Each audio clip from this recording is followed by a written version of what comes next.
Le café était inhabituellement calme ce jeudi après-midi lorsque le monde entier de Camille Laurent a basculé sans prévenir.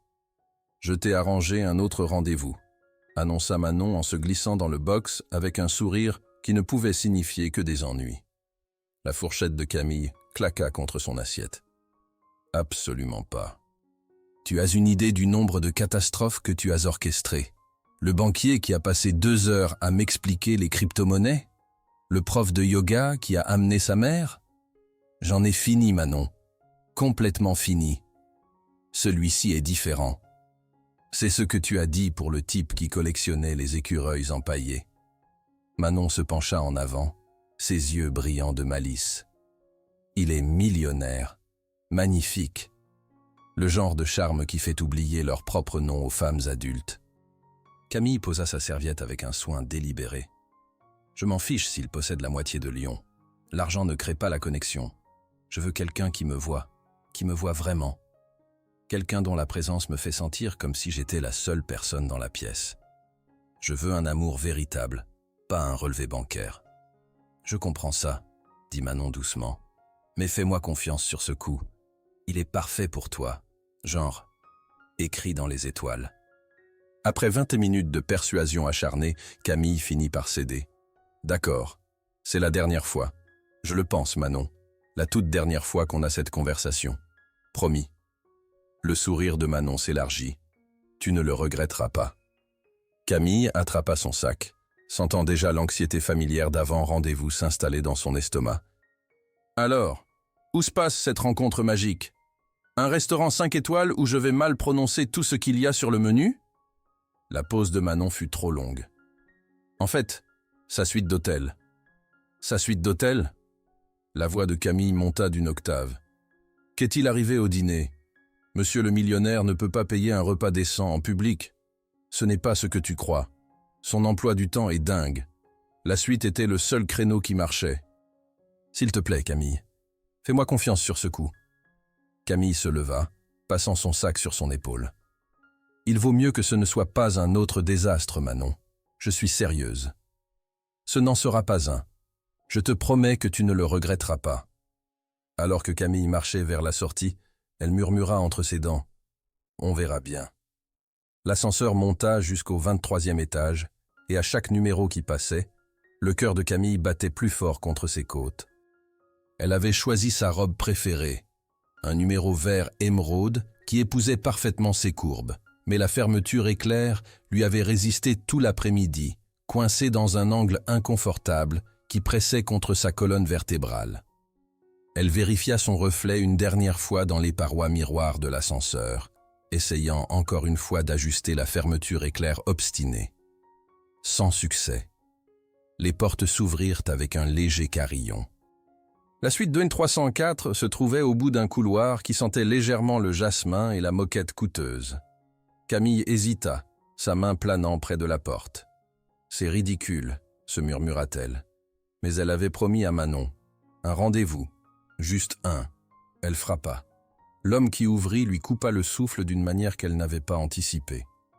Il était grand, avec des cheveux sombres qui tombaient légèrement sur son front, et des yeux couleur de whisky vieilli qui semblaient voir à travers sa contenance soigneusement construite.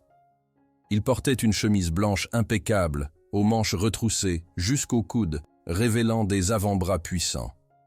Son sourire était lent, confiant, dévastateur. Camille. Sa voix portait la chaleur d'un bourbon vieilli. C'est moi. Elle réussit à garder sa voix stable. Et vous devez être... Antoine. Il s'écarta, l'invitant à entrer. Je vous en prie, entrez. Je m'excuse pour ce lieu de rencontre peu conventionnel. Mon emploi du temps a été absolument brutal. La suite était époustouflante. Des baies vitrées surplombant la ville. Un mobilier moderne qui coûtait probablement plus cher que sa voiture. Un éclairage doux qui rendait tout intime sans être trop évident. Ils s'installèrent près des fenêtres et la conversation coula plus facilement que Camille ne l'avait prévu. Il s'intéressa à son travail à la galerie d'art, écouta vraiment ses réponses, la fit rire avec une histoire sur une enchère où il avait accidentellement misé sur le mauvais tableau. Elle se surprit à se détendre, à se pencher en avant, oubliant de se protéger comme elle le faisait habituellement lors des premiers rendez-vous. Vous avez cette façon d'incliner la tête quand quelque chose vous intéresse vraiment, observa Antoine, les coins de ses yeux se plissant. Comme si vous essayiez d'entendre ce que les gens ne disent pas à voix haute. Camille sentit la chaleur monter à ses joues. Je ne savais pas que quelqu'un remarquait des choses comme ça. Je remarque tout de vous. Les mots restèrent suspendus entre eux, chargés de quelque chose qu'aucun des deux n'avait encore nommé. La fermeture éclair pressait plus fort contre son dos, un rappel aigu de son inconfort. Elle se déplaça, essayant de trouver un soulagement. « Ça va ?» demanda Antoine, le front plissé d'inquiétude. Camille rit, gênée. « Ça va vous paraître étrange, mais ma fermeture éclair me torture depuis toute la soirée. Je n'arrive pas à l'atteindre, et elle s'enfonce dans mon dos. » Antoine se leva, s'approchant avec une lenteur délibérée. « Puis-je » Sa gorge devint sèche. « Oui. » Il passa derrière elle, et elle sentit la chaleur de sa présence avant même que ses doigts ne la touchent. La fermeture éclair descendit lentement, chaque centimètre révélant plus de son dos. Le son semblait incroyablement fort dans la suite silencieuse. Ses doigts effleurèrent de sa peau, à peine, juste assez pour envoyer une électricité courir le long de sa colonne vertébrale. Quand la fermeture éclair atteignit sa fin, elle s'attendait à ce qu'il recule. Au lieu de cela, ses mains se posèrent doucement sur sa taille, la faisant pivoter pour lui faire face. Ses yeux cherchèrent les siens, posant une question qu'il ne formula pas. « Camille » murmura-t-il. Et alors, il l'embrassa. Ce n'était pas doux, ce n'était pas hésitant. C'était le genre de baiser qui effaçait chaque mur soigneusement construit autour de son cœur. Sa bouche bougea contre la sienne, avec une faim tempérée par une tendresse surprenante, une main glissant dans ses cheveux, tandis que l'autre l'attirait plus près. Elle répondit sans réfléchir, ses doigts agrippant sa chemise, son corps pressé contre le sien. Quand ils se séparèrent enfin, tous deux essoufflés, Camille ne trouvait pas ses mots.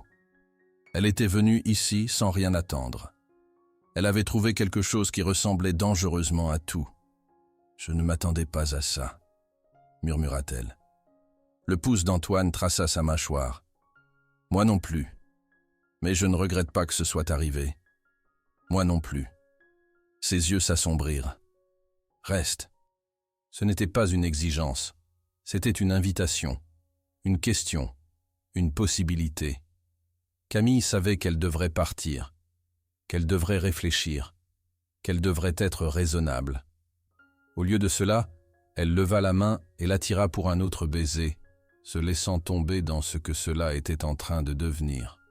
Les lèvres d'Antoine quittèrent les siennes, juste pour murmurer à son oreille « Viens avec moi ». Le cœur de Camille battait la chamade tandis qu'il prenait sa main, la guidant plus profondément dans la suite. Chaque pensée rationnelle criait qu'elle devait ralentir, réfléchir, être prudente. Mais il y avait quelque chose dans la façon dont il la regardait, comme si elle était précieuse, désirée et absolument captivante, qui rendait la logique insignifiante. La chambre était baignée d'une lumière douce provenant de la ville au-delà des fenêtres. Antoine se tourna pour lui faire face, ses mains encadrant son visage avec une douceur qui contrastait avec l'intensité dans ses yeux. « On peut s'arrêter », dit-il calmement, son pouce caressant sa pommette. « Quand tu veux. Dis-le simplement, Camille. J'ai besoin que tu le saches. » La considération dans sa voix, la façon dont il donnait la priorité à son confort même dans ce moment chargé, lui fit le désirer encore plus. La réponse de Camille vint sous la forme de ses doigts travaillant les boutons de sa chemise, ses mains tremblant légèrement mais déterminées. « Je ne veux pas m'arrêter. » Elle fit glisser le tissu de ses épaules, révélant un torse qui témoignait de séances de gym disciplinées et d'une attention aux détails. Ses paumes se posèrent à plat contre sa peau, sentant les battements rapides de son cœur qui correspondaient aux siens. Les mains d'Antoine passèrent à la robe pendante sur son corps, la fermeture éclair déjà défaite depuis plus tôt. Il l'aida à la faire glisser de ses épaules avec une lenteur douloureuse, ses yeux ne quittant jamais les siens, demandant la permission à chaque centimètre révélé. Le tissu émeraude tomba à ses pieds comme de l'eau, et elle se tint devant lui en dentelle et vulnérabilité. Son souffle se coupa audiblement en la regardant, et la révérence dans son expression la fit se sentir belle d'une manière qu'elle n'avait jamais connue auparavant, pas objectifiée, mais vraiment vue et appréciée. « Tu es sublime », murmura-t-il, ses doigts traçant la courbe de son épaule avec des touches légères comme des plumes, absolument à couper le souffle. Camille tendit la main vers lui, l'attirant plus près, ayant besoin de sentir sa chaleur contre elle. « Tu n'es pas mal non plus », murmura-t-elle, essayant de garder un semblant de sang-froid même si son corps tremblait d'anticipation. Il sourit contre ses lèvres. « Juste, pas mal ? Je vais devoir essayer plus fort alors. » Et il le fit. Ils bougèrent ensemble vers le lit, avec une urgence qui semblait à la fois toute nouvelle et étrangement familière, comme si leur corps avait attendu ce moment pour découvrir un rythme qu'eux seuls pouvaient entendre. Le toucher d'Antoine était attentif, mais passionné, explorant chaque courbe, chaque creux, chaque ligne de son corps, avec l'attention de quelqu'un mémorisant quelque chose de précieux. Camille ne s'était jamais sentie aussi présente dans sa propre peau. Chaque terminaison nerveuse chantait avec conscience. Chaque souffle comptait. Sa bouche trouva le creux de sa gorge, y déposant des baisers qui la firent soupirer. Il passa à sa clavicule, puis au point sensible juste sous son oreille, qui fit ses doigts s'enfoncer dans ses épaules et son dos se cambrer instinctivement. « Dis-moi ce que tu aimes », murmura-t-il contre sa peau, sa voix rauque de désir mais toujours contrôlée, toujours concentrée sur elle. « Je veux tout savoir de ce qui te fait du bien. » La demande était si intime, si concentrée sur son plaisir, qu'elle lui fit se sentir chérie d'une façon qui allait au-delà du physique. « J'aime ça », souffla-t-elle, alors que ses mains parcourèrent sa taille. « J'aime la façon dont tu me touches, comme si j'étais quelque chose de précieux. »« Tu es précieuse », dit-il fermement, levant la tête pour la regarder dans les yeux. « Tu es incroyable, Camille, et je veux que tu le ressentes. » Ils tombèrent ensemble dans les draps frais, le monde se rétrécissant à eux deux seuls. Le glissement de la peau contre la peau, des mots murmurés qui auraient pu être des promesses ou des prières, le crescendo montant de sensations qui les laissa tous deux essoufflés et tremblants. Antoine prit son temps, attentif à chaque réaction, chaque soupir, apprenant ce qui la faisait fondre et ce qui la faisait s'accrocher désespérément à lui. Camille se perdit dans l'expérience, dans la justesse écrasante d'être avec lui. Elle avait eu des relations avant, des rencontres physiques qui étaient assez agréables, mais ceci semblait différent. Ceci semblait être une connexion à un niveau dont elle ne connaissait pas l'existence, comme si leurs âmes parlaient une langue que leur bouche ne pouvait pas articuler. « Antoine », souffla-t-elle, et entendre son nom sur ses lèvres sembla défaire quelque chose en lui. Son contrôle glissa, remplacé par un besoin brut tempéré d'attention, et ils bougèrent ensemble en parfaite synchronisation, construisant vers quelque chose qui semblait inévitable et bouleversant.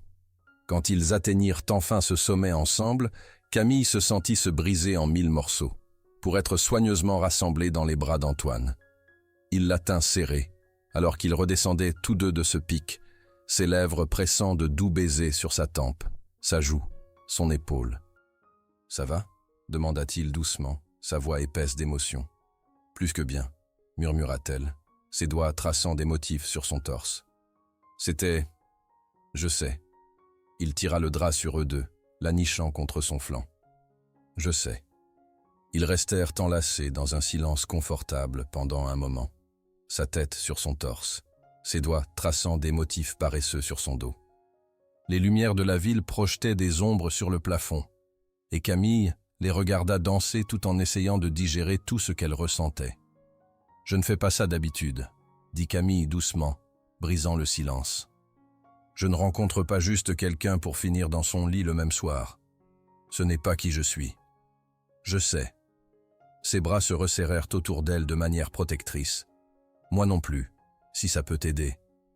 Ce n'est pas mon schéma habituel non plus. » Elle leva la tête pour le regarder, cherchant sur son visage des signes de malhonnêteté et n'en trouvant aucun.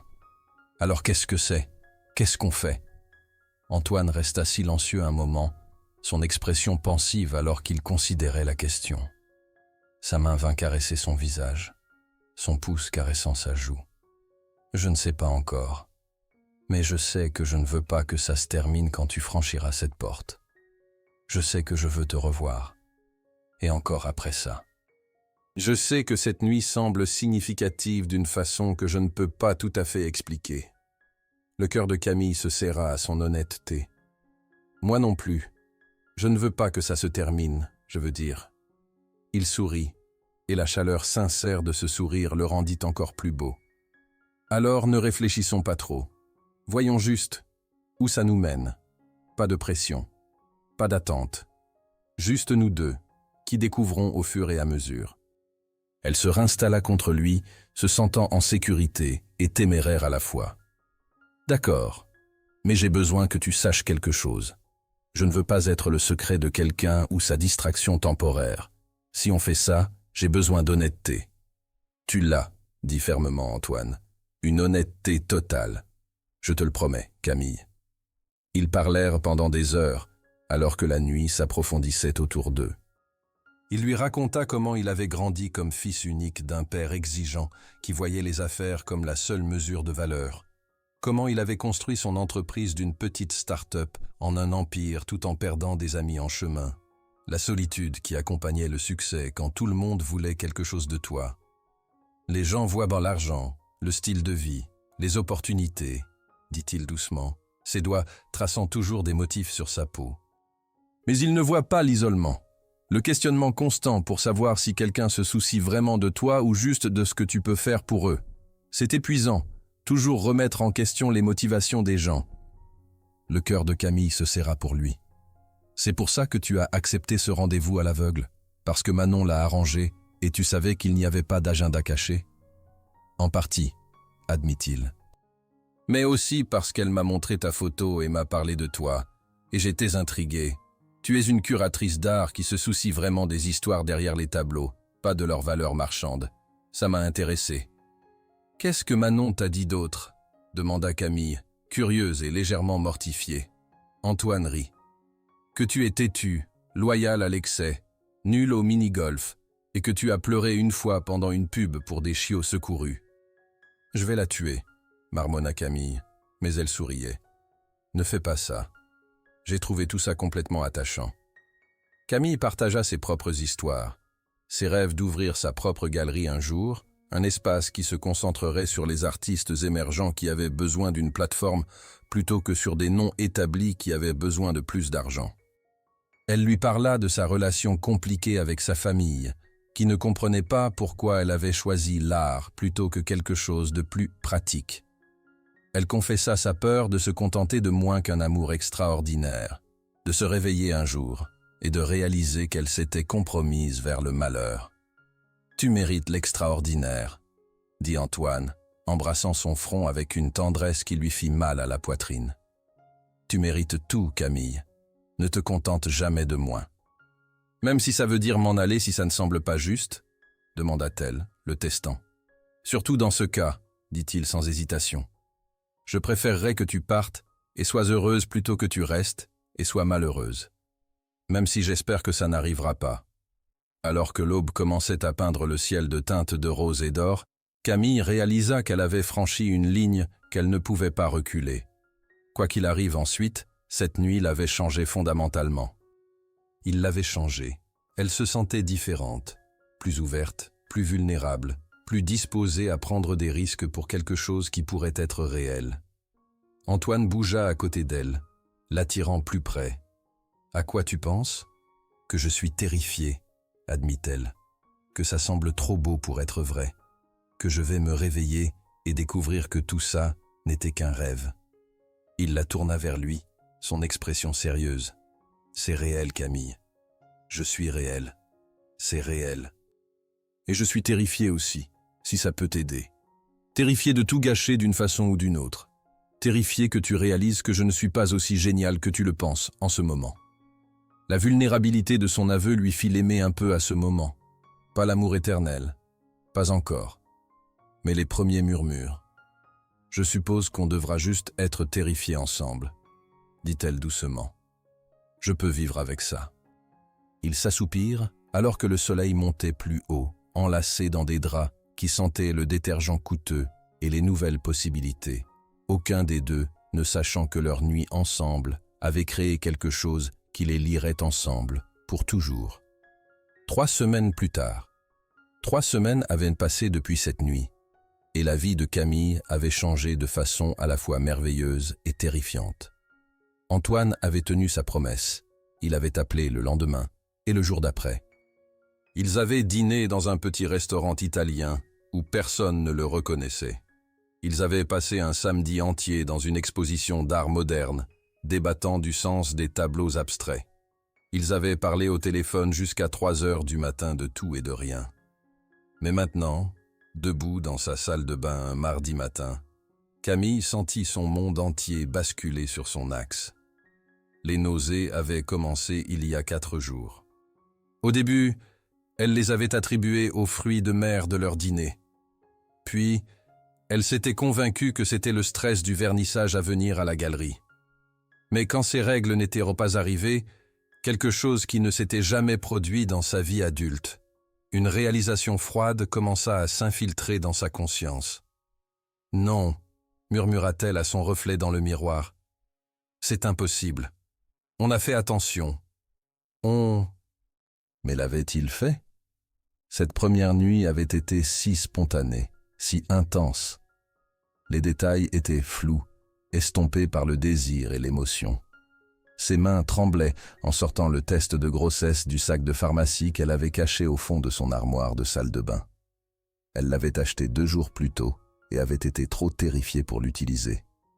Les instructions se brouillèrent devant ses yeux alors qu'elle essayait de se concentrer sur les étapes simples. Camille n'avait jamais été quelqu'un qui priait régulièrement, mais en attendant les résultats, elle se surprit à murmurer « S'il vous plaît, que ce soit une fausse alerte. Je ne suis pas prête. On n'est pas prêt. » 3 minutes semblèrent durer 3 heures. Quand elle regarda enfin le test, les 2 lignes roses étaient indéniables. Claires, définitives, un bouleversement total. « Oh mon Dieu !» souffla-t-elle, ses jambes se dérobant alors qu'elle s'effondrait sur le sol de la salle de bain. « Oh mon Dieu, oh mon Dieu, oh mon Dieu !» Elle était enceinte. Enceinte de l'enfant d'Antoine. Un homme qu'elle connaissait depuis moins d'1 mois. Un homme qui, malgré leur connexion grandissante, était encore essentiellement un étranger à bien des égards. Camille pressa ses mains contre son visage, essayant de contrôler la panique montant dans sa poitrine. Qu'allait-elle faire? Comment allait-elle lui dire? Penserait-il qu'elle l'avait piégé? Disparaîtrait-il? Exigerait-il qu'elle s'en débarrasse? Son téléphone vibra avec un message d'Antoine. « Je pense à toi. Dîner ce soir. J'ai trouvé un super restaurant thaï. » Elle fixa le message, sa vision brouillée par les larmes. Comment pouvait-elle lui dire? Comment pouvait-elle lâcher cette bombe sur ce qu'ils construisaient ensemble? Mais elle devait. Elle lui devait la vérité. Les doigts de Camille tremblèrent en tapant sa réponse. « Tu peux venir chez moi plus tôt? Il faut qu'on parle. » Sa réponse arriva immédiatement. « Ça semble inquiétant. Tout va bien? Viens juste, s'il te plaît. J'arrive. » 45 minutes plus tard, Antoine se tenait dans son salon, son expression passant de l'inquiétude à la confusion, en voyant son visage baigné de larmes et ses mains tremblantes. « Camille, qu'est-ce qui ne va pas? Tu me fais peur. » Il avança vers elle, mais elle leva une main pour l'arrêter. « J'ai besoin de te dire quelque chose, et j'ai besoin que tu... écoutes. D'accord? N'interromps pas. Ne réagis pas avant que j'ai fini. » La mâchoire d'Antoine se crispa, mais il hocha la tête, s'asseyant sur son canapé. « D'accord. » Camille fit les 100 pas devant lui, incapable de rester immobile. Cette nuit où on s'est rencontrés, notre premier rendez-vous, c'était incroyable et inattendu, et ça ressemblait à quelque chose sorti d'un rêve.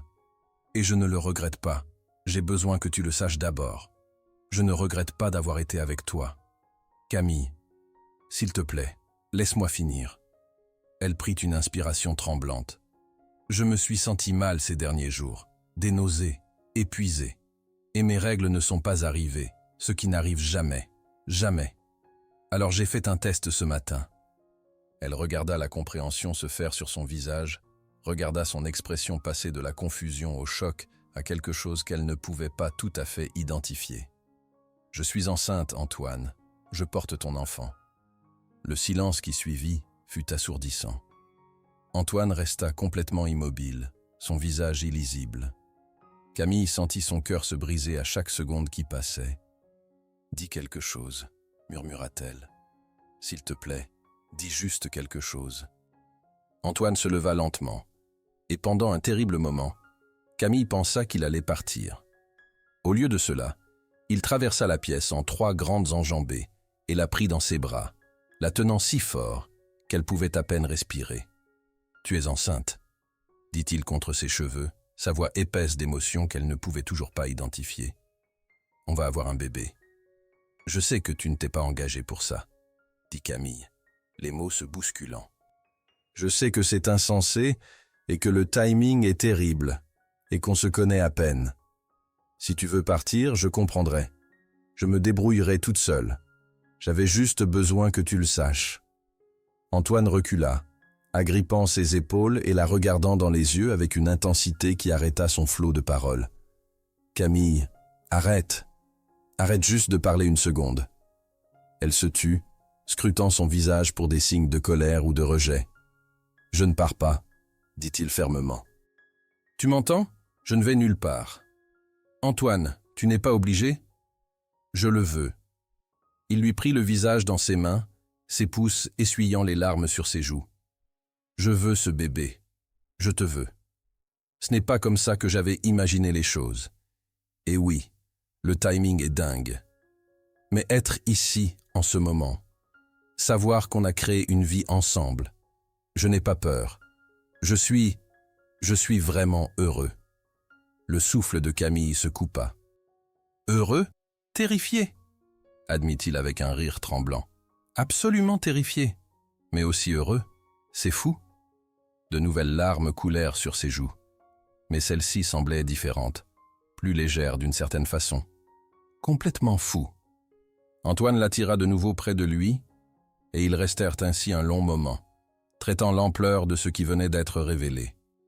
Camille pouvait sentir son cœur battre contre sa joue, pouvait sentir le léger tremblement dans ses mains qui la tenaient. « On fait vraiment ça ?» murmura-t-elle. « On fait vraiment ça. » Il pressa un baiser sur le sommet de sa tête. « Toi et moi, et ce bébé, on trouvera ensemble. »« Je ne connais même pas ton deuxième prénom, » dit Camille avec un rire mouillé. « C'est Marie. Antoine-Marie Beaumont. Et le tien ? » « Rose. Camille Rose Laurent. » « Eh bien, Camille Rose Laurent, il semble qu'on soit sur le point de vivre l'aventure de notre vie. » Elle recula pour le regarder, ayant besoin de voir son visage, ayant besoin de confirmer qu'il pensait ce qu'il disait. « Tu veux vraiment ça? Tu ne dis pas ça juste parce que tu penses que c'est ce que je veux entendre ?» L'expression d'Antoine devint sérieuse. « Je le dis parce que c'est la vérité. Oui, c'est inattendu. Oui, on fait tout à l'envers. Mais depuis que je t'ai rencontré, rien entre nous n'a été conventionnel. Pourquoi cela devrait être différent? Ta famille, dit soudain Camille, une nouvelle inquiétude faisant surface. Ton entreprise, qu'est-ce que les gens vont penser? Je me fiche de ce que pensent les gens. Les seules opinions qui comptent sont les tiennes et les miennes. » Il s'assit sur le canapé, l'attirant à côté de lui. « Mais on doit parler logistique. Où veux-tu vivre? Mon appartement est plus grand, mais si tu préfères rester ici, on peut faire marcher ça. Et on doit trouver un bon médecin, le meilleur médecin. L'argent n'est pas un problème. » Antoine, doucement. Camille ne put s'empêcher de sourire à son intensité soudaine. « On n'a pas besoin de tout régler tout de suite. Je sais, je veux juste bien faire les choses, Camille. Je veux être là pour toi, pour notre enfant. Je veux être le genre de père que je n'ai jamais eu. » La vulnérabilité dans sa voix lui serra le cœur. Elle prit sa main, entrelaçant leurs doigts. « Tu es déjà cette personne, juste en restant, juste en voulant ça. » Ils s'assirent ensemble dans son petit salon alors que la lumière de l'après-midi filtrait par les fenêtres, faisant des plans et partageant leurs peurs et s'habituant lentement au fait que leur vie venait de changer pour toujours. « Tu as faim ?» demanda finalement Antoine. « Tu devrais manger quelque chose. Le bébé a besoin. Le bébé a la taille d'une graine de pavot en ce moment, dit Camille en riant. Je pense qu'on peut attendre un moment. Quand même. Laisse-moi te préparer quelque chose. Ou commander quelque chose. Qu'est-ce qui te ferait plaisir? En fait, rien ne me fait envie. C'est ça le problème. Le visage d'Antoine se décomposa. Les nausées matinales? Les nausées toute la journée plutôt. Il sortit son téléphone, déjà en train de rechercher. Le gingembre est censé aider. Et des petits repas fréquents. Des crackers. Beaucoup d'eau. Camille le regarda, ce millionnaire homme d'affaires soudain entièrement concentré sur les remèdes contre la grossesse, et sentit quelque chose se déplacer dans sa poitrine. C'était réel. Il faisait vraiment ça. Et d'une façon ou d'une autre, impossiblement, ça semblait juste. « Antoine ?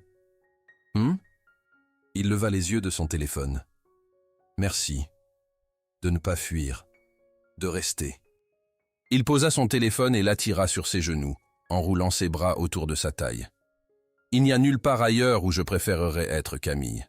Nulle part au monde. » Elle le croyait. Et c'était peut-être la partie la plus surprenante de tout ça. Les semaines qui suivirent furent un tourbillon de rendez-vous médicaux, de conversations tardives et du processus lent, parfois maladroit, de vraiment apprendre à se connaître tout en se préparant à devenir parent. Camille emménagea dans l'appartement penthouse d'Antoine 3 semaines après la révélation de la grossesse. Ce n'était pas une décision facile, elle tenait à son indépendance, et la vitesse de tout cela lui faisait encore tourner la tête. Mais Antoine avait présenté un argument convaincant un soir autour d'un thé au gingembre et de crackers. « Je veux être là pour chaque moment », avait-il dit, agenouillé à côté du canapé où elle était recroquevillée en combattant les nausées. Chaque envie nocturne, chaque rendez-vous chez le médecin, chaque fois que tu as besoin de quelqu'un pour te tenir les cheveux. Je ne peux pas faire ça si on vit dans des endroits séparés. Ça va vraiment vite, avait protesté faiblement Camille, sa main reposant sur son ventre encore plat. On va avoir un bébé, Camille. Vite, c'est déjà arrivé. Maintenant, on rattrape juste. Il avait pris sa main libre dans les 2 siennes. Et je ne veux rien manquer. Pas un seul moment de ce voyage avec toi. Alors elle avait fait ses cartons dans son modeste appartement, emballant soigneusement sa collection de livres d'art et les tableaux qu'elle avait créés au fil des ans. Antoine avait engagé des déménageurs, mais il avait insisté pour porter personnellement ses objets les plus précieux, l'aquarelle que sa grand-mère avait peinte, la première œuvre qu'elle avait jamais exposée à la galerie, une photo d'elle et Manon de l'université. « Ces choses comptent pour toi », avait-il dit simplement. « Alors elles comptent pour moi. » Emménager dans le penthouse d'Antoine semblait surréaliste. L'espace faisait 3 fois la taille de son ancien appartement, avec des baies vitrées, des parquets luisants et des meubles qui semblaient appartenir à un magazine de décoration intérieure. Tout était moderne et masculin. Chrome, cuir, lignes nettes. « Ça a besoin de ta touche », avait dit Antoine, la regardant explorer l'espace. « Fais-en le nôtre, Camille. Change ce que tu veux. Peins les murs en violet si ça te rend heureuse. C'est ta maison maintenant. » Il avait immédiatement libéré 2 chambres d'amis, une pour qu'elle l'utilise comme studio et bureau, complète avec le meilleur éclairage et une table à dessin qu'il avait recherchée pendant des semaines. L'autre deviendrait finalement la chambre du bébé. « C'est trop », avait-il demandé nerveusement en lui montrant le studio aménagé. Camille avait été trop émue pour parler. Elle l'avait juste pris dans ses bras et s'était accrochée à lui. Les nausées matinales avaient été brutales, bien pire que tout ce que les livres de grossesse l'avaient préparé. Camille passa la majeure partie du premier trimestre à alterner entre son lit et la salle de bain, à peine capable de garder quoi que ce soit. L'odeur du café, autrefois sa chose préférée au monde, la faisait maintenant courir. Les toasts étaient tolérables les bons jours. La plupart des aliments ne l'étaient absolument pas. Antoine annula des réunions pour rester à la maison avec elle, lui apportant chaque remède suggéré par Internet. Bonbons au gingembre, bracelets d'acupression, suppléments de vitamine B6, thé à la menthe poivrée. Il s'asseyait sur le sol de la salle de bain avec elle à 3 heures du matin, lui massant le dos et murmurant de douces assurances. Je suis désolée, avait-elle sangloté un matin particulièrement difficile, après avoir perdu même les crackers nature qu'elle avait réussi à manger.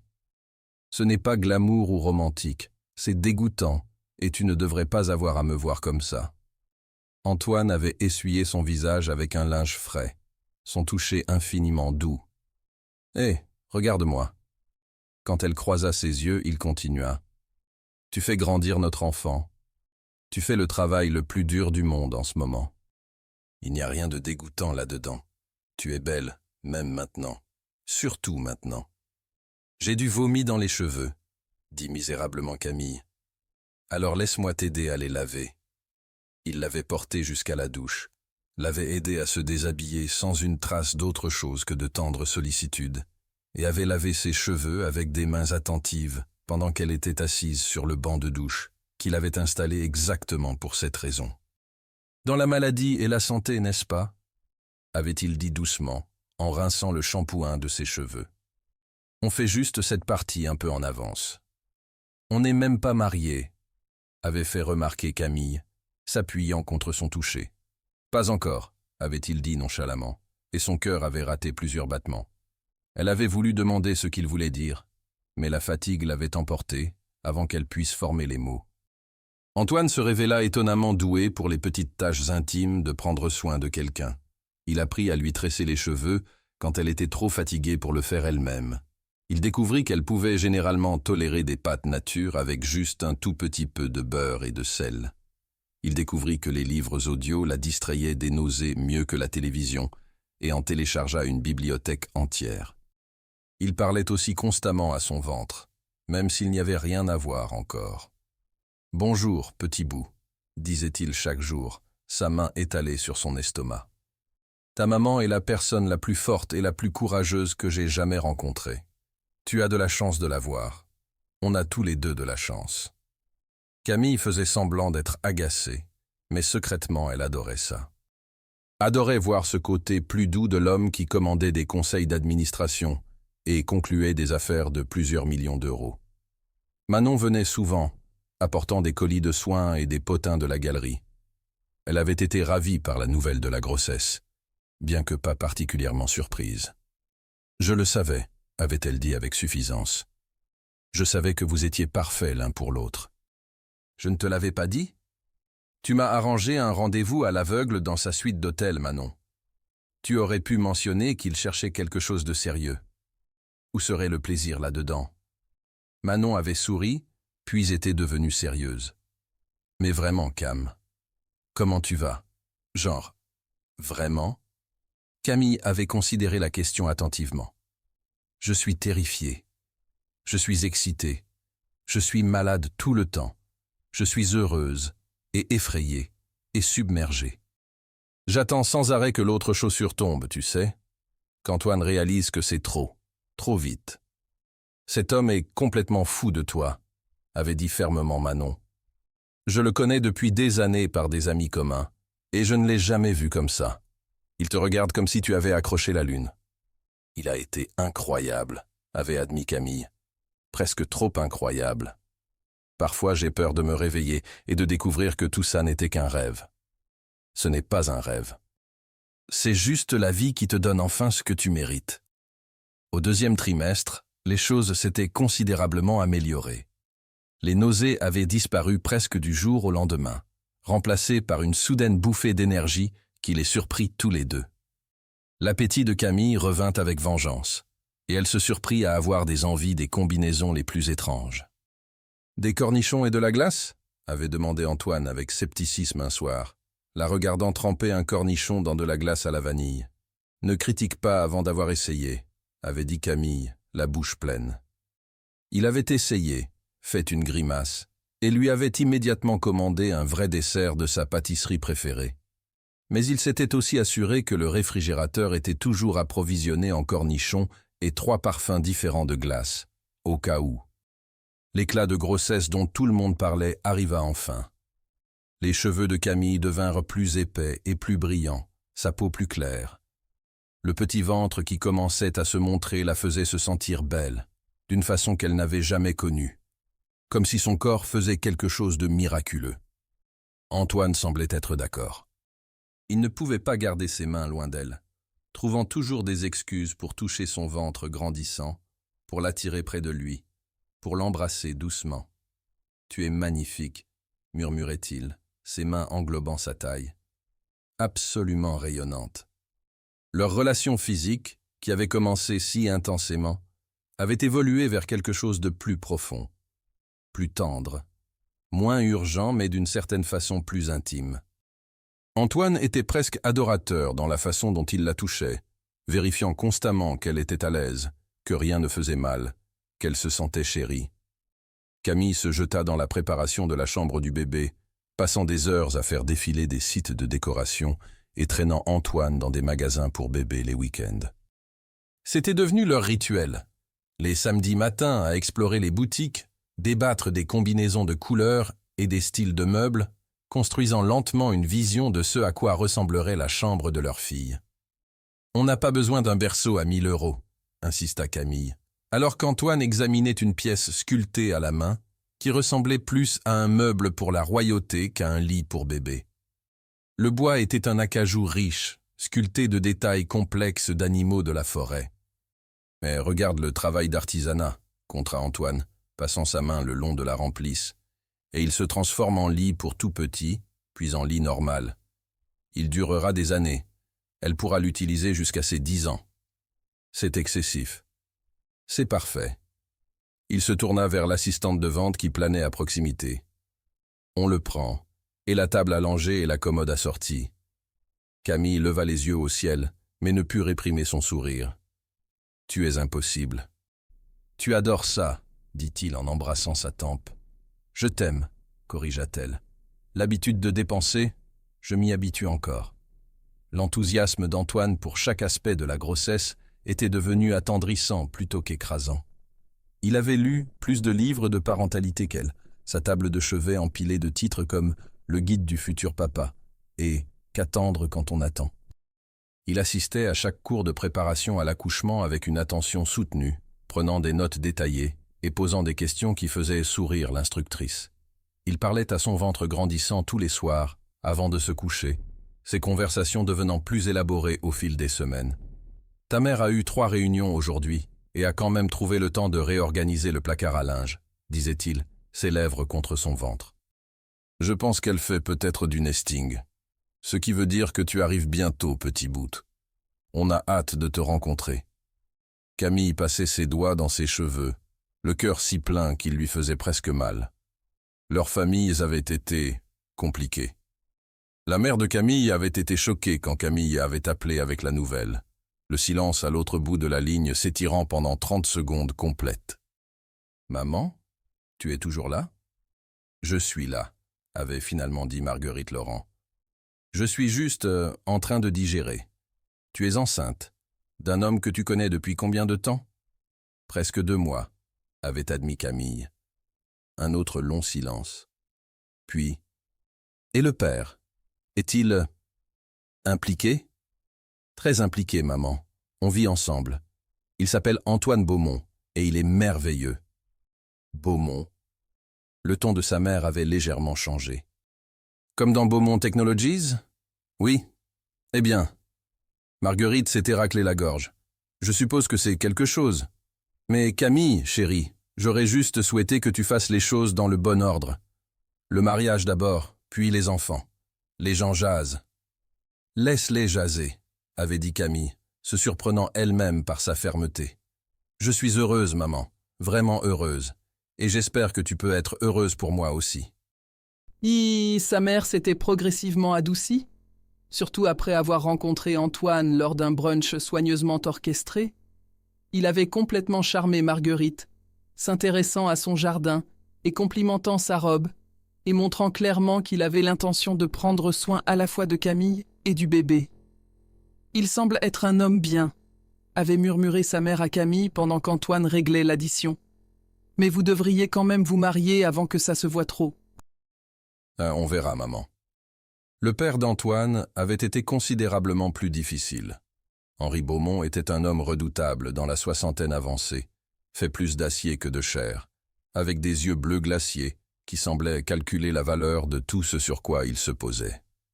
Le dîner avait été tendu dès le moment où ils étaient arrivés au domaine d'Henri, une propriété tentaculaire en périphérie de Lyon, qui ressemblait plus à un musée qu'à une maison.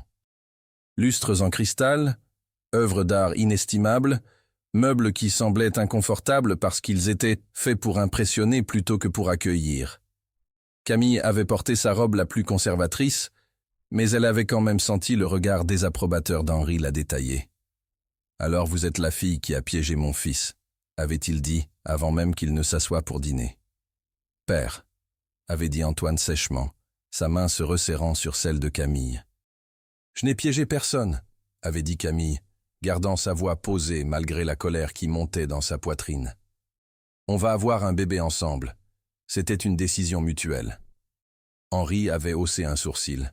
« Vraiment ? Ou était-ce un accident opportun qui force maintenant la main de mon fils ? »« Ça suffit, » avait dit Antoine en se levant. « On s'en va. »« Assieds-toi », avait ordonné Henri. « On va avoir cette conversation. » Le dîner s'était poursuivi dans des échanges douloureux et guindés. Henri avait interrogé Camille sur ses origines, son éducation, la situation financière de sa famille, ses intentions envers Antoine. Chaque réponse qu'elle donnait semblait être pesée et jugée insuffisante. « Mon fils a des responsabilités », avait dit froidement Henri au dessert que personne ne mangeait. « Un héritage à défendre, une entreprise à diriger. J'espère que vous comprenez la position dans laquelle vous l'avez mis. »« La position dans laquelle nous nous sommes mis », avait corrigé Antoine sèchement, la mâchoire serrée de colère contenue. « Et j'apprécierais que tu parles à Camille avec respect. Elle va être la mère de ton petit enfant. Cela mérite de la considération, même de ta part. » L'expression d'Henri avait vacillé avec quelque chose qui aurait pu être de la surprise, mais s'était rapidement masqué. « Je regarde simplement les intérêts de la famille. »« Quoi que Camille est ma famille maintenant, » avait dit fermement Antoine. « Elle et notre bébé sont ma priorité.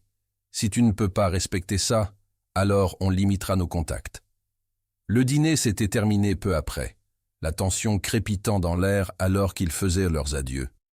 Antoine s'était excusé profusément sur le chemin du retour, ses phalanges blanches sur le volant. « Je suis tellement désolé », avait-il dit pour la 5e fois. « Il n'avait aucun droit de te parler comme ça. »« Hein, ce n'est pas ta faute », l'avait assuré Camille, même si ses mains tremblaient encore. « Tu ne peux pas contrôler sa façon d'agir. »« Il se fera à l'idée », avait dit Antoine, bien qu'il ne semblait pas convaincu. « Une fois que le bébé sera là, une fois qu'il la verra, tout sera différent. Il l'aimera. Il ne pourra pas s'en empêcher. » Camille n'en était pas si sûre. Mais elle avait serré sa main et choisi de ne pas discuter. Ils avaient assez de soucis, sans emprunter des problèmes au père d'Antoine. La relation entre eux s'était approfondie de façon que Camille n'avait pas prévue. Ils avaient été forcés de sauter la progression habituelle des rendez-vous, les sorties décontractées où on ne montrait que son meilleur côté, la révélation graduelle des défauts et des bizarreries, la construction lente de la confiance sur des mois ou des années. Au lieu de cela, ils avaient été jetés dans le grand bain, se voyant au pire et au plus vulnérable dès le début. Elle l'avait vu stressé par le travail, s'énervant lors de conférences téléphoniques, avant de s'excuser immédiatement auprès d'elle. Elle avait été témoin de ses pleurs devant une vidéo prénatale particulièrement émouvante sur le développement fœtal. Elle l'avait regardé faire les 100 pas dans l'appartement à 2 heures du matin, anxieux de savoir s'il serait un bon père. Il l'avait vue émotive et irrationnelle, pleurant devant une publicité sur les retrouvailles de militaires. Il l'avait tenue pendant des crises de panique sur l'accouchement. Il avait été témoin de ses moments les moins glamour, sans maquillage, chevilles enflées, portant ses t-shirts trop grands parce que rien d'autre n'allait. Et d'une façon ou d'une autre, au lieu de les éloigner, cela les avait rapprochés. Ils avaient eu leur première vraie dispute à propos de quelque chose de totalement trivial. Peindre la chambre du bébé en jaune pâle ou en vert sauge. Camille était catégorique pour le jaune, joyeux et lumineux. Antoine plaidait pour le vert, apaisant et naturel. Le désaccord avait escaladé jusqu'à ce qu'ils élèvent tous deux la voix, la frustration débordant d'autres stress non exprimés. Tu es contrôlant, avait accusé Camille. Tu es têtu, avait répliqué Antoine. Ils s'étaient tenus de part et d'autre du salon, tous deux respirant fort, tous deux choqués par l'intensité soudaine de leur colère. Puis Antoine avait commencé à rire. « Quoi » avait exigé Camille. « On se dispute pour des couleurs de peinture » avait-il dit, riant toujours. « Des couleurs de peinture, Camille, c'est absurde. » Et comme ça, la tension s'était brisée. Camille avait commencé à rire aussi, et ils s'étaient retrouvés sur le canapé ensemble, sa tête sur son épaule. « Je suis désolé, » avait dit Antoine. « Tu as raison, le jaune est joyeux, faisons du jaune. » Non, tu as raison aussi, le vert est apaisant. Peut-être qu'on pourrait faire les deux, des murs jaunes avec des touches de vert. Un compromis parfait. Ils avaient appris à s'excuser, à communiquer quand ils étaient contrariés plutôt que de laisser le ressentiment s'accumuler, à choisir leur bataille et laisser passer les petites choses. Mais il y avait aussi de beaux moments. Des moments qui faisaient croire à Camille que ça pourrait vraiment marcher. Comme la nuit où Antoine était rentré avec un sac de sa pâtisserie préférée, ayant traversé la ville en heure de pointe parce qu'elle avait mentionné avoir envie de leur croissant au chocolat. « Tu as conduit 40 minutes pour des viennoiseries ?» avait dit Camille, touchée au-delà des mots. « Tu fais grandir notre fille. Le minimum que je puisse faire, c'est t'apporter la nourriture que tu veux. » Comme le matin où elle s'était réveillée pour le trouver en train d'assembler des meubles de bébé à 6 heures du matin parce qu'il était trop excité pour dormir, fredonnant faux en travaillant. « Ça ne pouvait pas attendre une heure raisonnable ?» avait-elle demandé, entrant dans la chambre en pyjama. « Je voulais te faire une surprise. »« Tu aimes ?» Le berceau était déjà assemblé, le mobile suspendu au-dessus projetant des ombres douces sur les murs jaunes qu'ils avaient finalement peints ensemble. « Je l'adore », avait-elle murmuré. « Je t'aime. » Comme le soir où il avait mis de la musique douce dans le salon et l'avait attirée dans ses bras, se balançant doucement alors que son ventre grandissant pressait entre eux. « Je ne suis pas exactement gracieuse en ce moment, » avait protesté Camille. « Et tu es parfaite, » avait-il murmuré, la guidant dans un cercle lent. « Absolument parfaite. »« Je t'aime, » avait-il murmuré contre ses cheveux cette nuit-là, les mots venant plus facilement maintenant qu'il les avait dits des dizaines de fois. « J'aurais dû le dire plus tôt, mais je t'aime, Camille. Toi et ce bébé. Vous êtes ma famille maintenant. » Le souffle de Camille s'était coupé, comme il le faisait encore chaque fois qu'il prononçait ces mots. « Je t'aime aussi. Tellement que ça me fait peur parfois. » Une bonne peur ou une mauvaise peur? Une bonne peur. Le genre qui veut dire que ça compte. Le genre qui veut dire que j'ai quelque chose à perdre. « Tu ne me perdras pas », avait promis Antoine. « Je ne vais nulle part. » Le travail devint un autre domaine qu'ils durent naviguer avec soin. Camille avait continué à la galerie pendant son premier trimestre, malgré les nausées et l'épuisement. Mais son patron, Marc, avait été moins que compréhensif face à sa condition. « Tu es enceinte, pas handicapée », avait-il dit quand elle avait demandé d'ajuster légèrement ses horaires. « On a tous nos défis à surmonter. » Antoine avait été furieux quand elle lui avait raconté. « Démissionne », avait-il dit immédiatement. « Tu n'as pas besoin de ce travail. On est plus que financièrement à l'aise. »« Ce n'est pas une question d'argent », avait argumenté Camille. « C'est ma carrière. Mon indépendance. J'ai travaillé dur pour arriver à ce poste. Je sais, et je respecte ça. Mais ce type ne te respecte pas. Tu mérites mieux. » Ils avaient fini par trouver un compromis. Camille s'était tournée vers le conseil, aidant à monter des collections pour des clients privés depuis chez elle.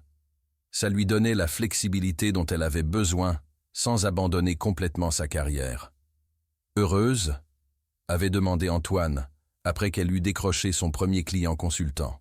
« Très », avait-elle dit en l'embrassant. « Merci d'avoir compris. Merci de me laisser te soutenir même quand tu n'en as pas besoin. » À 20 semaines, ils alertent pour l'échographie morphologique.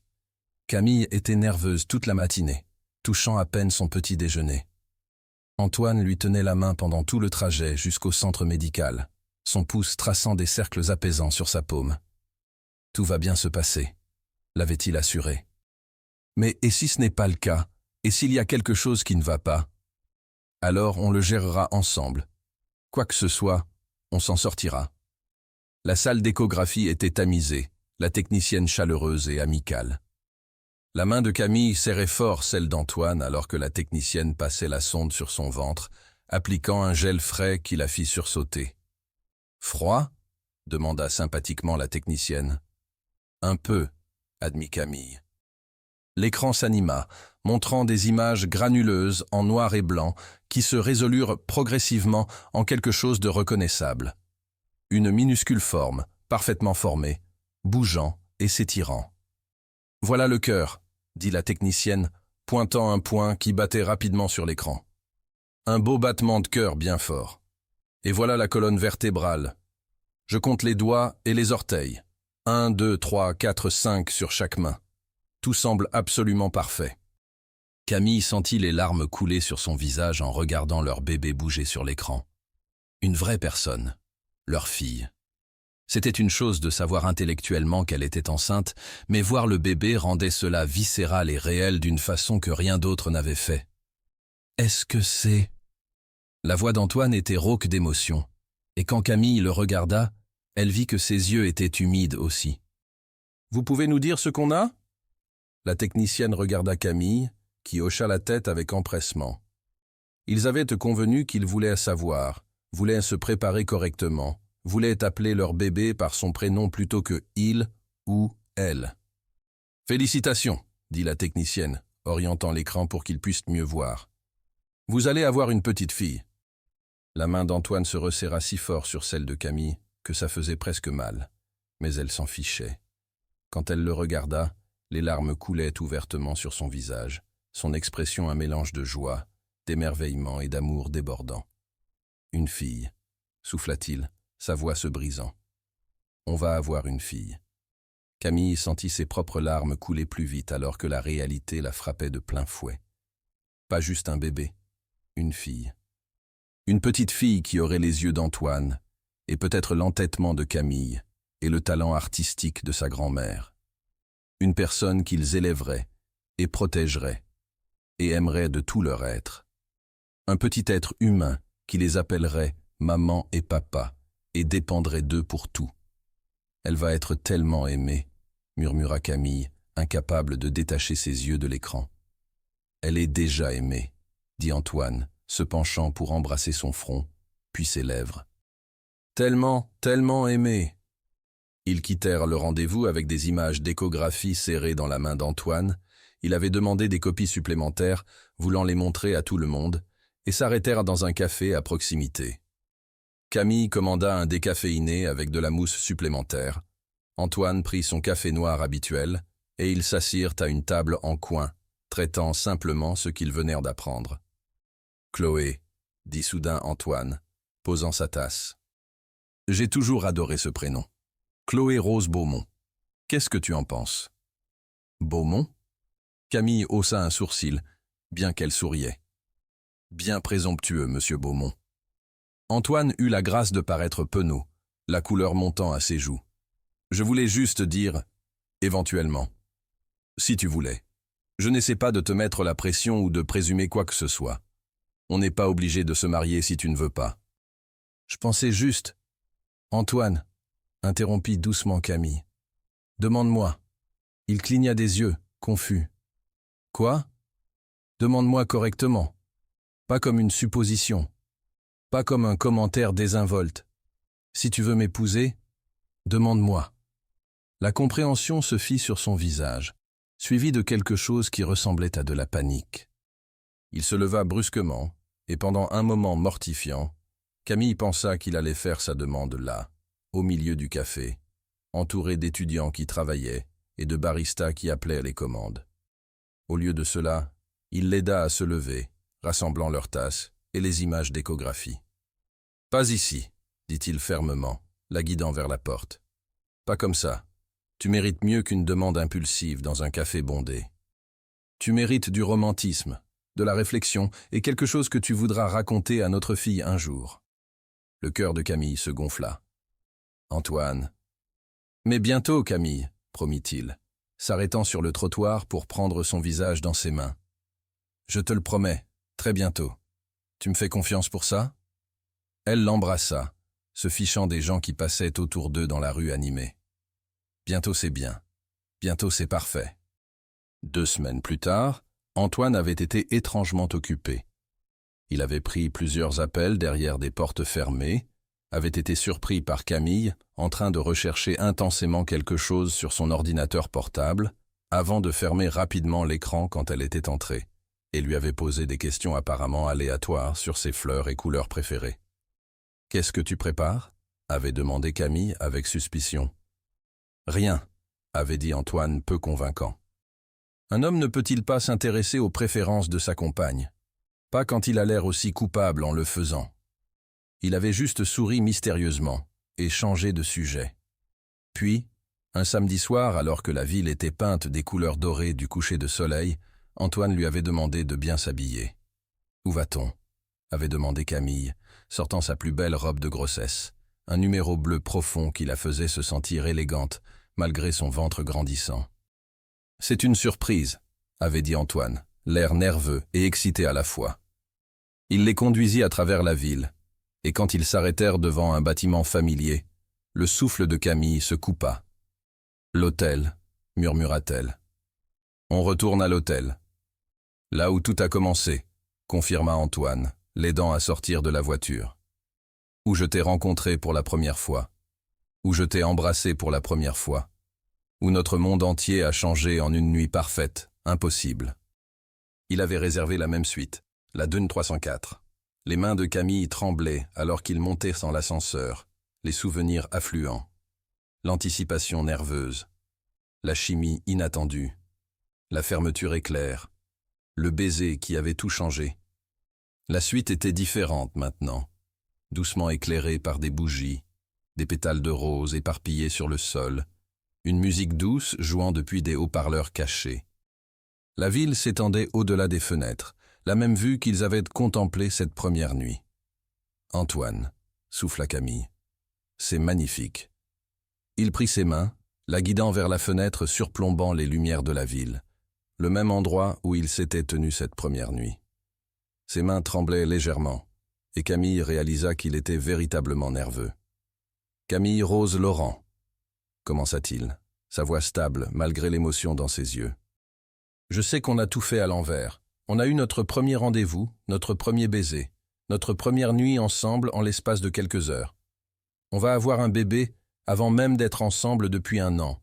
Rien d'entre nous n'a suivi le chemin traditionnel, et je sais que c'est effrayant parfois. » Camille hocha la tête, ne faisant pas confiance à sa voix pour parler. « Mais je sais aussi que depuis le moment où j'ai ouvert cette porte et t'ai vu là dans cette robe verte, ma vie a changé. Tu l'as changée.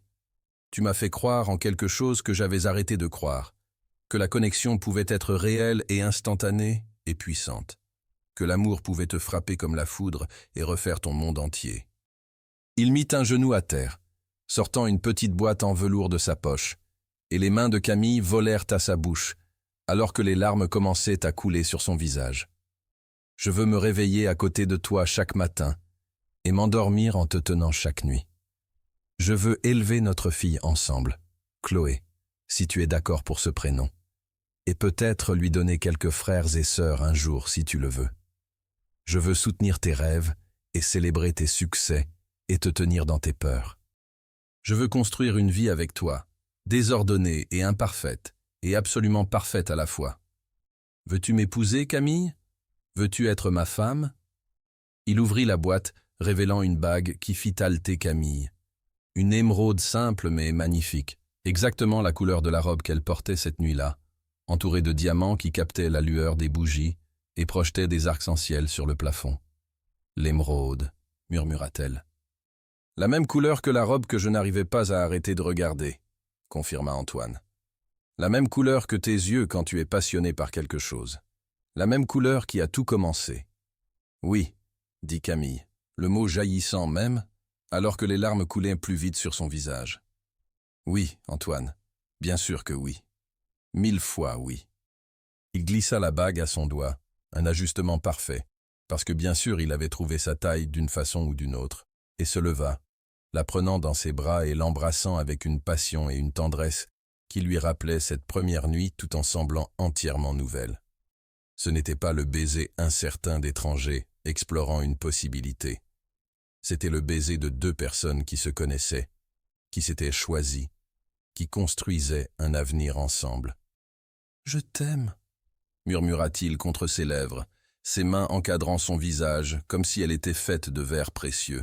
« Ma belle, têtue, incroyable Camille. »« Je t'aime aussi », murmura-t-elle en retour, ses propres mains s'en mêlant dans ses cheveux. « Mon généreux protecteur, légèrement envahissant Antoine. » Il rit, le son plein de pure joie. « Légèrement envahissant ?»« Très envahissant, » corrigea-t-elle, l'embrassant encore. « Mais je t'aime quand même. Peut-être même à cause de ça. Je peux vivre avec ça. » Ils restèrent à cette fenêtre un long moment, enlacés, regardant les lumières de la ville scintiller en dessous et planifiant un avenir qui avait commencé par une nuit inattendue et devenait quelque chose qu'aucun des deux n'aurait pu imaginer.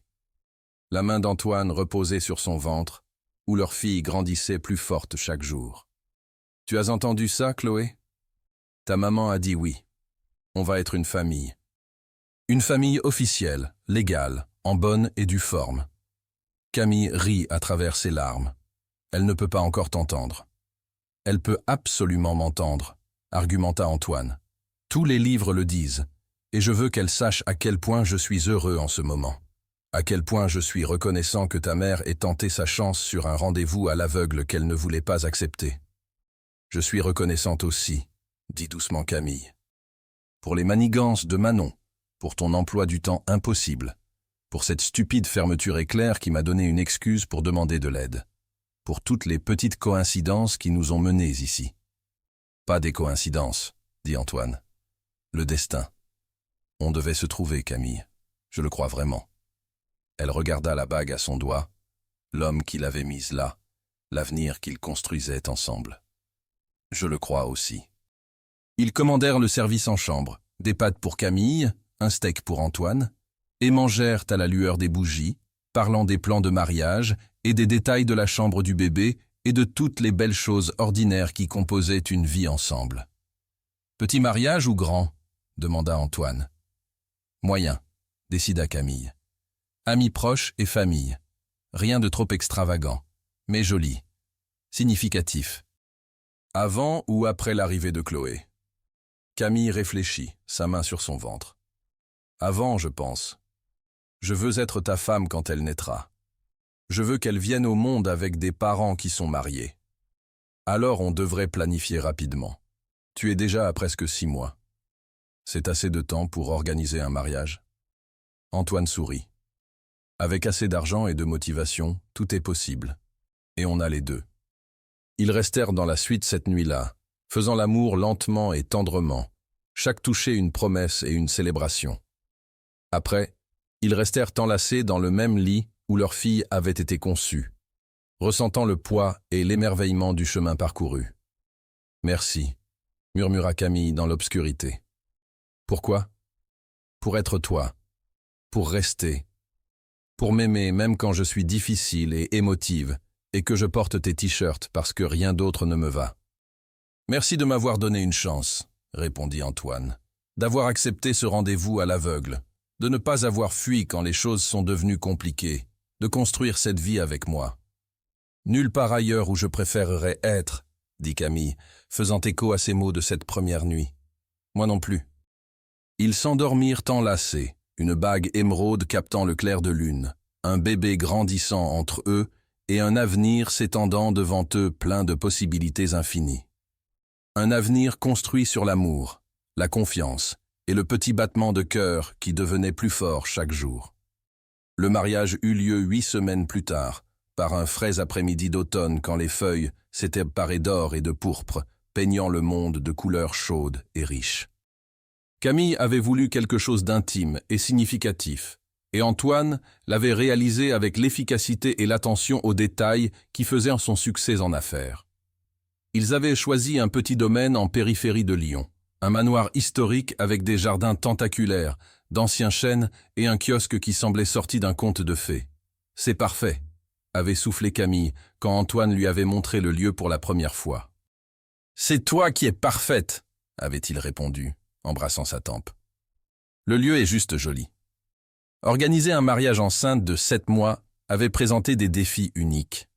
La plupart des robes de mariée n'accommodaient pas un ventre de bébé, alors Camille avait travaillé avec une créatrice pour créer quelque chose de sur mesure, une robe fluide en soie champagne qui drapait magnifiquement ses courbes, avec de la dentelle délicate aux épaules et une traîne qui murmurait contre le sol quand elle marchait.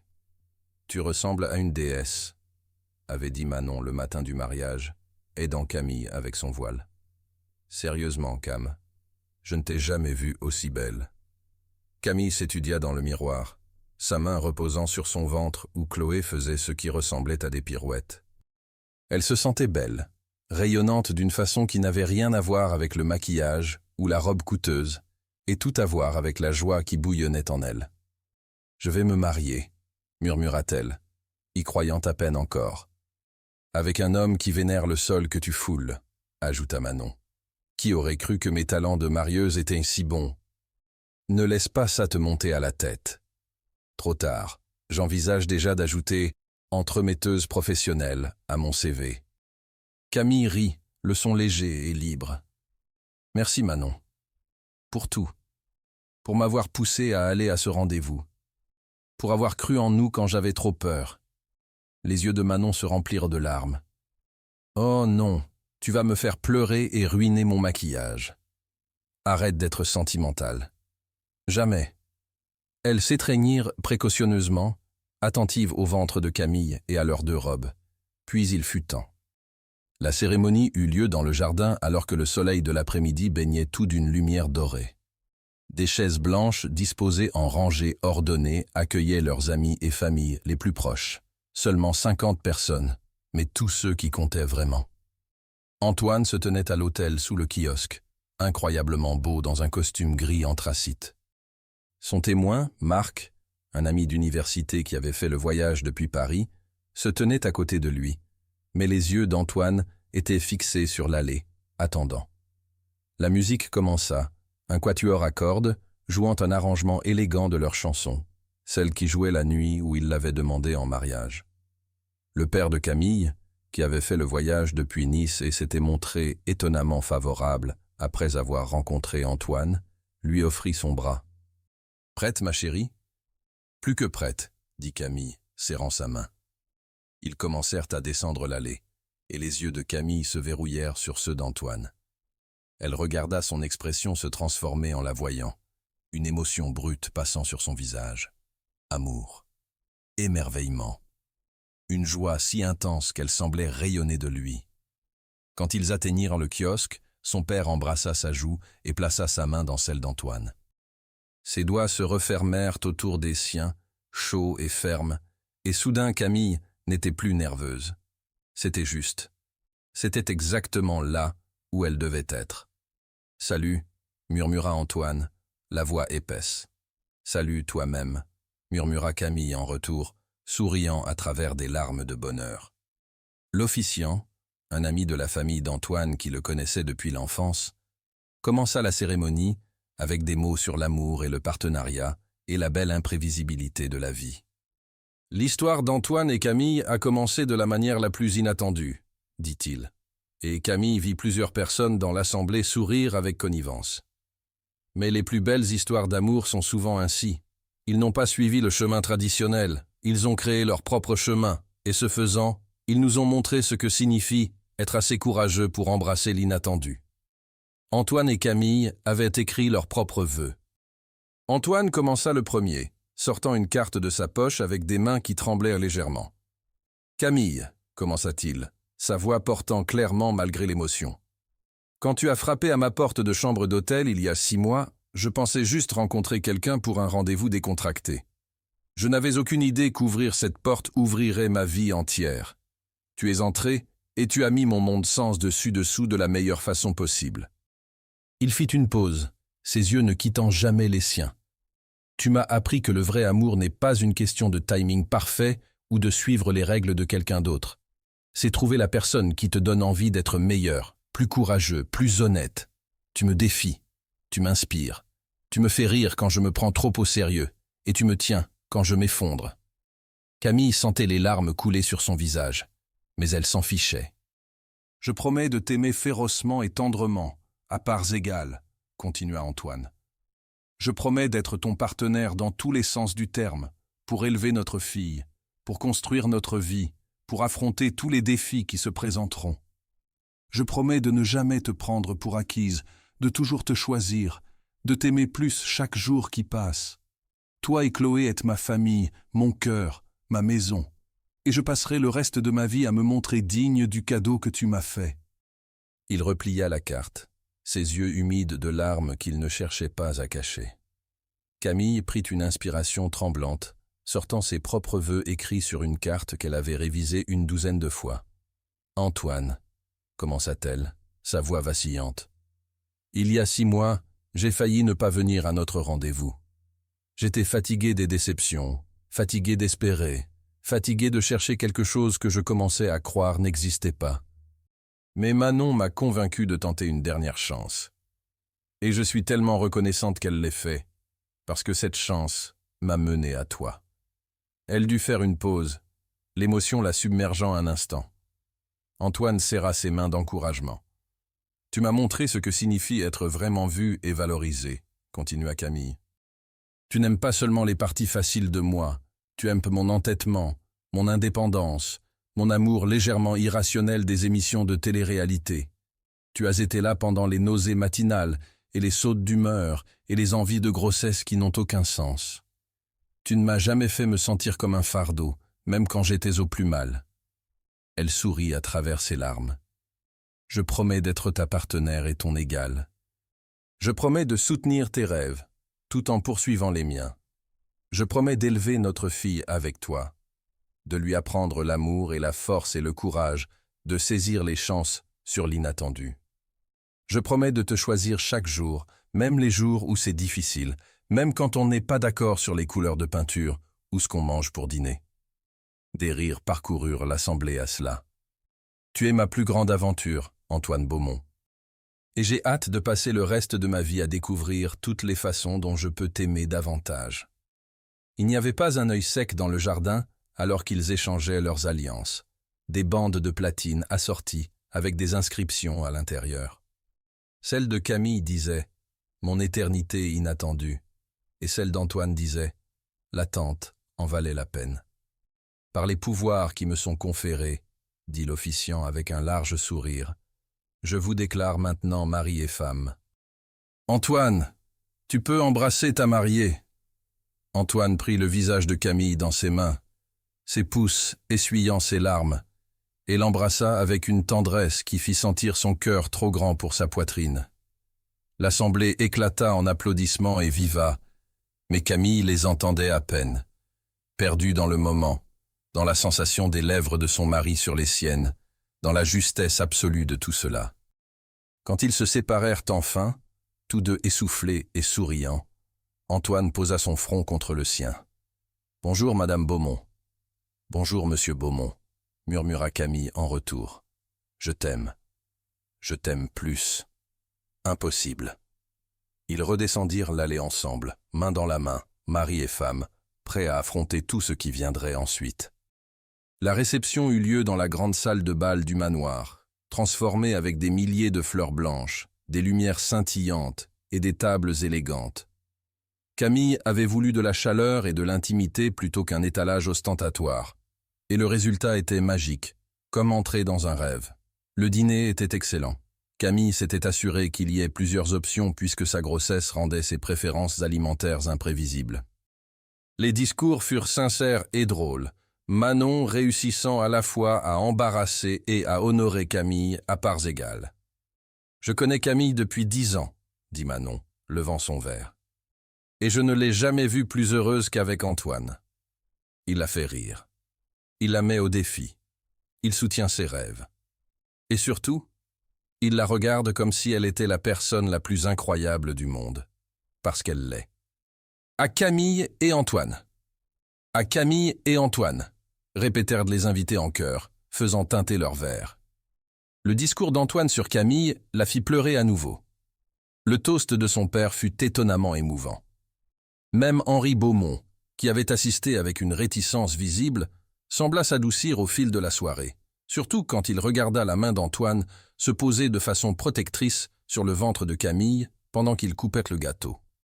La première danse fut lente et douce, la tête de Camille sur l'épaule d'Antoine, alors qu'il se balançait sur une musique qui semblait écrite juste pour eux. Sa main était étalée sur son dos, la tenant serrée, et elle sentit Chloé donner un coup de pied, un mouvement fort et catégorique contre l'estomac d'Antoine. Il rit de ravissement. Elle danse aussi. Elle célèbre, corrigea Camille. Ses parents viennent de se marier. Le plus beau jour de ma vie, murmura Antoine dans ses cheveux. Le mien aussi.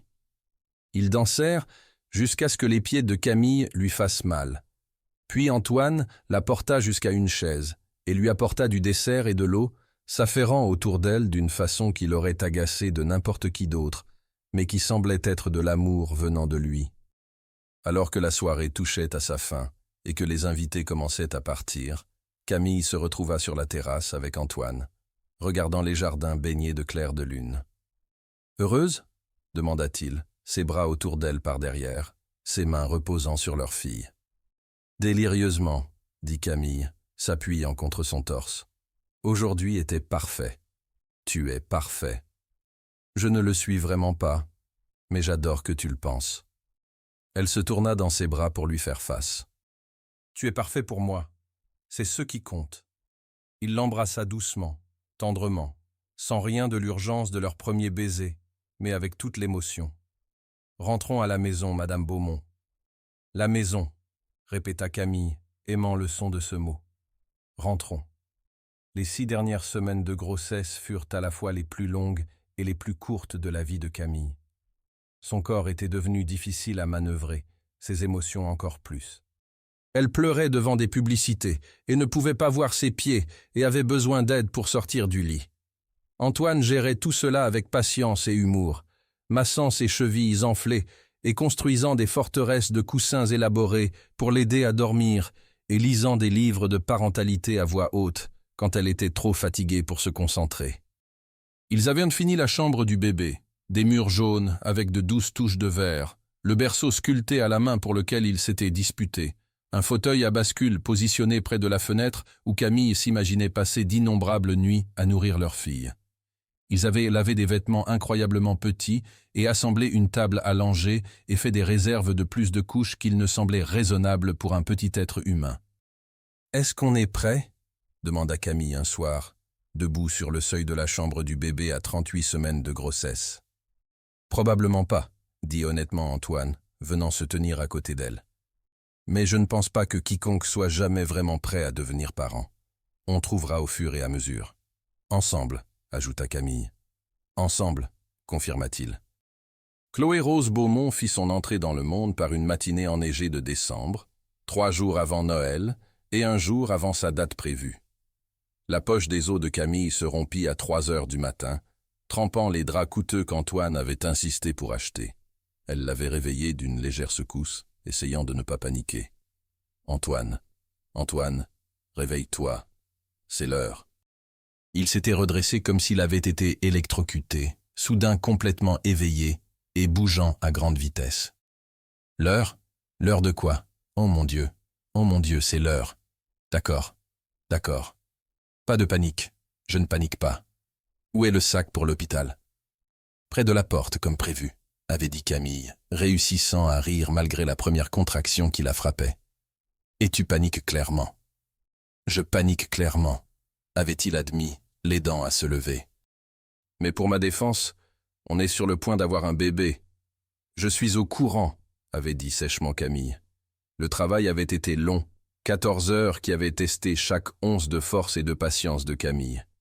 Antoine était resté à ses côtés tout le temps, lui tenant la main pendant les contractions, respirant avec elle, la laissant serrer sa main si fort qu'elle avait laissé des marques, ne se plaignant jamais, ni ne quittant son côté. « Tu es incroyable », avait-il murmuré pendant un bref répit. « Si forte. Je suis en admiration devant toi. »« Je vais mourir », avait allaité Camille. « C'est fini. C'est comme ça que je pars. Tu ne vas pas mourir. Tu t'en sors incroyablement. Plus qu'un petit peu. » Si tu dis plus qu'un petit peu une fois de plus, je divorce. » Il avait sagement gardé le silence après ça, se contentant de lui tenir la main et d'être présent. Et puis enfin, après ce qui avait semblé une éternité, le médecin avait dit les mots que Camille avait désespérément voulu entendre. Une poussée de plus. Donnez-moi une dernière grande poussée. Camille avait rassemblé chaque parcelle de force qui lui restait et avait poussé de tout son être. Et soudain la pièce s'était remplie du son d'un bébé pleurant, fort, indigné, absolument parfait. « C'est une fille », annonça le médecin, bien qu'il le sache déjà. Une belle petite fille, en bonne santé. Ils avaient posé Chloé sur la poitrine de Camille, et le monde s'était arrêté. Cette minuscule personne, le visage rouge et pleurant, avec une quantité surprenante de cheveux sombres et des yeux qui essayaient de faire le point. Sa fille. Leur fille. « Oh mon Dieu !» avait soufflé Camille, les larmes ruisselant sur son visage alors que ses mains berçaient le corps incroyablement petit de Chloé. « Oh mon Dieu, Antoine, regarde-la !» Antoine pleurait aussi, sa main douce sur le dos de Chloé, son expression une de complet émerveillement. « Elle est parfaite, elle est absolument parfaite. »« Salut Chloé, salut ma petite chérie, on t'attendait tellement. » Chloé s'était calmée au son de sa voix, semblant la reconnaître de tous ces mois où il parlait au ventre de Camille. Ils avaient passé la première heure juste à la regarder, comptant ses minuscules doigts et orteils, s'émerveillant devant son petit nez parfait et sa bouche en bouton de rose. Camille avait essayé d'allaiter pour la première fois, maladroite et incertaine, mais Chloé avait pris le sein comme si elle savait exactement quoi faire. « Elle est naturellement douée », avait dit l'infirmière avec approbation. « Elle tient ça de sa mère », avait dit Antoine, embrassant le front de Camille. Forte et capable dès le premier jour. Les premières semaines à la maison furent un flou de nuits blanches, de changements de couches sans fin et d'apprentissage du langage des pleurs d'un nouveau-né. Chloé était un bon bébé, ou du moins, c'est ce que tout le monde n'arrêtait pas de leur dire. Mais elle se réveillait quand même toutes les 2 heures pour manger, laissant Camille et Antoine tituber comme des zombies. Mais il y avait aussi de beaux moments. Des moments qui rendaient l'épuisement supportable. Comme la première fois que Chloé avait souri, un vrai sourire, pas juste des gaz, et que Camille et Antoine avaient de tous deux éclaté en larmes de joie. Comme regarder Antoine donner son premier bain à Chloé, ses grandes mains si douces et attentives alors qu'il soutenait son petit corps, chantant doucement pour la calmer quand elle pleurait. Comme le soir où Camille l'avait trouvée endormie dans le fauteuil à bascule avec Chloé sur son torse, tous deux paisibles et parfaits. Comme la nuit où Chloé avait été particulièrement agitée, et rien ne semblait aider, jusqu'à ce qu'Antoine commence à lui lire un des livres d'art de Camille, sa voix basse et apaisante. Chloé s'était calmée immédiatement, ses yeux grands ouverts et fixés sur son visage. « Je pense qu'elle a ton amour de l'art », avait dit Antoine. « Ou elle aime juste la voix de son papa », avait contré Camille. « Ça ne peut pas être les deux ?» La mère de Camille leur rendit visite, et fut étonnamment utile, prenant les quarts de nuit pour que Camille puisse dormir, et lui apprenant des choses sur la maternité que les livres n'avaient pas couvertes. Même Henri s'était considérablement adouci en rencontrant sa petite fille, tenant Chloé avec une tendresse inattendue. « Elle a les yeux des Beaumont », avait-il dit, quelque chose ressemblant presque à de l'approbation dans sa voix. « Elle a la force de sa mère », avait répondu fermement Antoine, mais sans méchanceté. Henri avait hoché lentement la tête. « Oui, je le vois aussi. » Ce n'était pas exactement du pardon, et leur relation serait probablement toujours compliquée. Mais c'était un début. Le premier Noël de Chloé fut calme et parfait. Ils restèrent à la maison, juste tous les trois, avec un sapin dans le salon et des cadeaux que Chloé était trop jeune pour apprécier, mais qu'ils avaient achetés quand même. Camille s'était réveillée tôt pour nourrir Chloé, et Antoine lui avait apporté un café, décaféiné maintenant, puisqu'elle allaitait, et ils s'étaient assis ensemble sur le canapé à regarder le lever du soleil peindre la ville enneigée de teintes de rose et d'or. « Il y a 1 an, je n'aurais jamais pu imaginer ça, » dit doucement Camille, Chloé endormie dans ses bras. « Être mariée avec toi, avoir notre fille, être aussi heureuse. Il y a 1 an, J'avais renoncé à trouver ce qu'on a, admit Antoine. Je pensais que peut-être je n'étais pas fait pour ce genre d'amour, que je passerais ma vie seul avec mon travail. Et maintenant? Maintenant je sais que tout ce que j'ai fait avant n'était qu'une préparation pour ça, pour toi, pour Chloé, pour notre famille. Camille se blottit contre lui, faisant attention à ne pas réveiller le bébé. Je vous aime tellement, tous les deux, mon monde entier. Vous êtes notre monde entier aussi, dit Antoine, embrassant sa tête. Tout ce qui est bon dans ma vie a commencé la nuit où tu as frappé à ma porte. 6 mois plus tard, Camille eut sa première exposition solo dans une galerie prestigieuse de Lyon. Antoine avait insisté pour la financer, mais Camille avait refusé, voulant le faire à ses propres conditions. Ils avaient trouvé un compromis. Il pouvait aider avec le marketing et la promotion, mais l'art et la vision étaient entièrement à elle. L'exposition s'appelait « Débuts inattendus » et présentait une série de peintures qu'elle avait créées pendant la grossesse et la nouvelle maternité. Des pièces abstraites pleines de couleurs et d'émotions, capturant la joie et la peur et l'amour débordant de devenir mère. Le vernissage était bondé. Chloé y assista dans une petite robe assortie à celle de Camille, tenue par son très fier père pendant que Camille discutait avec les critiques et les collectionneurs. « Votre travail est sublime », dit un critique d'art. « L'émotion dans ces pièces, je peux la ressentir. C'est votre meilleur travail à ce jour. » « Merci », dit Camille, rayonnant de fierté. « Ça vient du cœur. » L'exposition fut un succès. Plusieurs pièces se vendirent et Camille reçut des commandes pour plus de travail. Mais le meilleur moment vint à la fin de la soirée, quand Antoine s'approcha avec Chloé, qui venait de se réveiller d'une sieste. « Quelqu'un veut sa maman », dit-il, transférant leur fille dans les bras de Camille. Camille serra Chloé contre elle, respirant son odeur de bébé, et regarda autour de la galerie.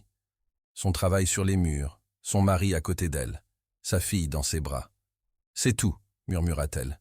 « C'est juste le début », corrigea Antoine. « On a toute une vie devant nous. » 5 ans.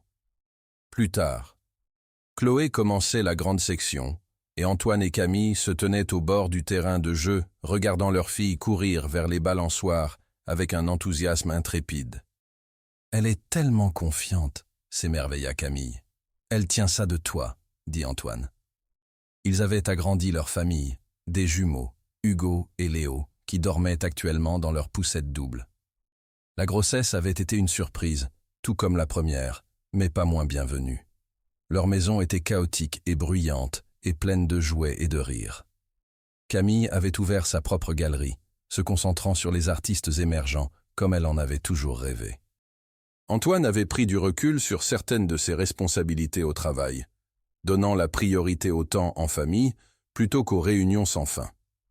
Ils avaient trouvé un équilibre qui leur convenait. « Est-ce que tu regrettes parfois ?»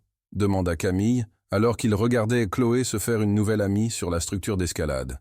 « À quelle vitesse tout s'est passé entre nous ?» Antoine l'attira contre lui, son bras autour de sa taille. « Pas une seule seconde. »« Et toi ?»« Jamais, » dit fermement Camille. « Parfois, j'aimerais pouvoir retourner en arrière et dire à cette fille nerveuse devant ta porte de chambre d'hôtel que tout allait bien se passer, que le choix effrayant mènerait à la plus belle vie. » « Elle ne t'aurait pas cru, » dit Antoine avec un sourire. « Probablement pas, mais elle a tenté sa chance quand même. La meilleure chance qu'on ait jamais prise tous les deux. » Chloé revint en courant, sa nouvelle amie à sa suite. « Maman, papa, c'est Sophie, elle peut venir jouer à la maison ?»« Bien sûr, » dit Camille en riant de l'enthousiasme de sa fille. « On va parler à ses parents. » Alors que Chloé repartait en courant, Antoine embrassa la tempe de Camille. « J'aime notre vie. »« Je t'aime, » répondit Camille. « Vous tous. Ma belle, chaotique, parfaitement imparfaite famille. »« Aux débuts inattendus, » dit Antoine. « Et à l'éternité qu'ils ont créée, » ajouta Camille. Ils restèrent ensemble à regarder leur fille jouer, leur fils dormant paisiblement, le soleil de l'après-midi chaud sur leur visage. Et Camille pensa au voyage qui les avait menés ici. Un rendez-vous à l'aveugle qu'elle n'avait pas voulu accepter. Une fermeture éclair qui n'avait pas voulu coopérer. Un baiser qui avait tout changé. Une grossesse qui les avait forcés à construire quelque chose de réel. Ce n'avait pas été traditionnel ou planifié, ou ce que quiconque attendait. Mais ça avait été à eux, et ça avait été, sans aucun doute, absolument parfait, Finn.